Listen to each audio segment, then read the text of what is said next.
If you coat anything with too many things, it can't feel it, isn't it? Right now, you're too much of a gathering.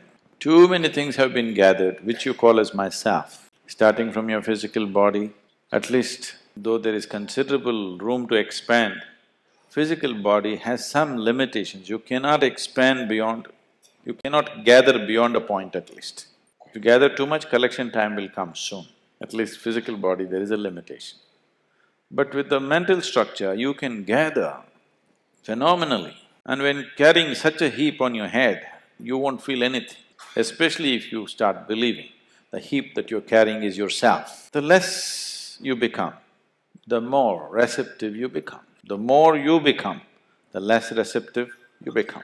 Or in other words, to put it very bluntly, you're too full of yourself. If you reduce that, how can you not feel? You will have to feel.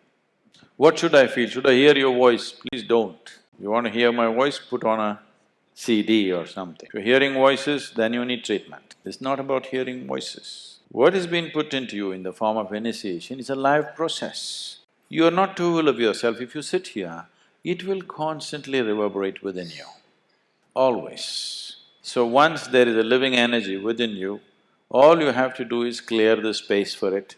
If you clear the space, you cannot miss it. If you want sunlight to come in, you don't have to do any big fighting, just have to open the window, isn't it? So, just look at yourself and see. You may be a very smart man, or you may be a very strong man, or a very handsome man, very something.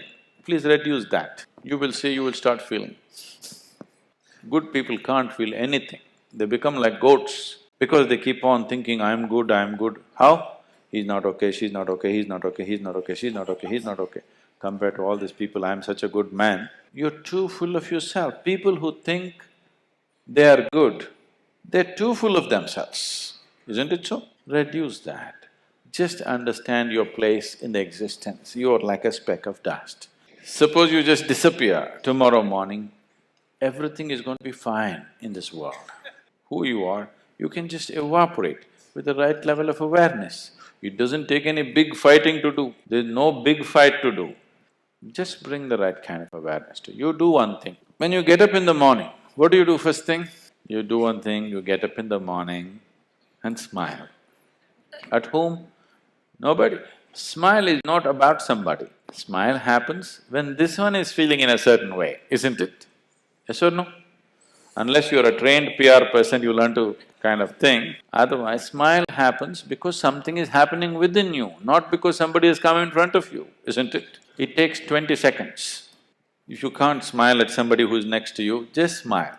Pleasant way to start your day, isn't it? And if one dose per day is not enough for you, you're a chronic patient, every hour, oh, it's 11 o'clock, you know, 21st July 2011, 11 o'clock. How many times has it happened? Never before. How many times more? Never again. Phenomenal moment, isn't it? You're taking the biggest things in the existence for granted, do you understand? It is 11 o'clock, is it a small thing? Fantastic, only once in eternity, isn't it fantastic? Oh, 11 o'clock, crash course. Just do this every hour. You will see in 2 weeks' time how you will be. You feel better when you smile. Smiling increases mood-enhancing hormones while decreasing stress-enhancing hormones including cortisol and adrenaline. It also reduces overall blood pressure. And because you typically smile when you're happy, the muscles used trigger your brain to produce more endorphins, the chemical that relieves pain and stress. Smiling can help you live longer. According to Harvard Medical School's Harvard Health Publishing, optimism, which is linked to smiling, is associated with a lower risk of early deaths from cancer and infection. And according to a study in the peer-reviewed journal Proceedings of the National Academy of Science, people who experience higher levels of optimism have a longer lifespan. The research included data from 2 large population studies that totaled 71,400 individuals and found that both optimistic men and women demonstrated exceptional longevity, i.e., surviving to 85 years old. Initially, smiling can have different effects on how you're perceived. When it comes to attraction, there's usually no accounting for taste. However, according to a study that examines sexual attractiveness of individuals based on expressions of happiness, pride, and shame, the results were rather definitive.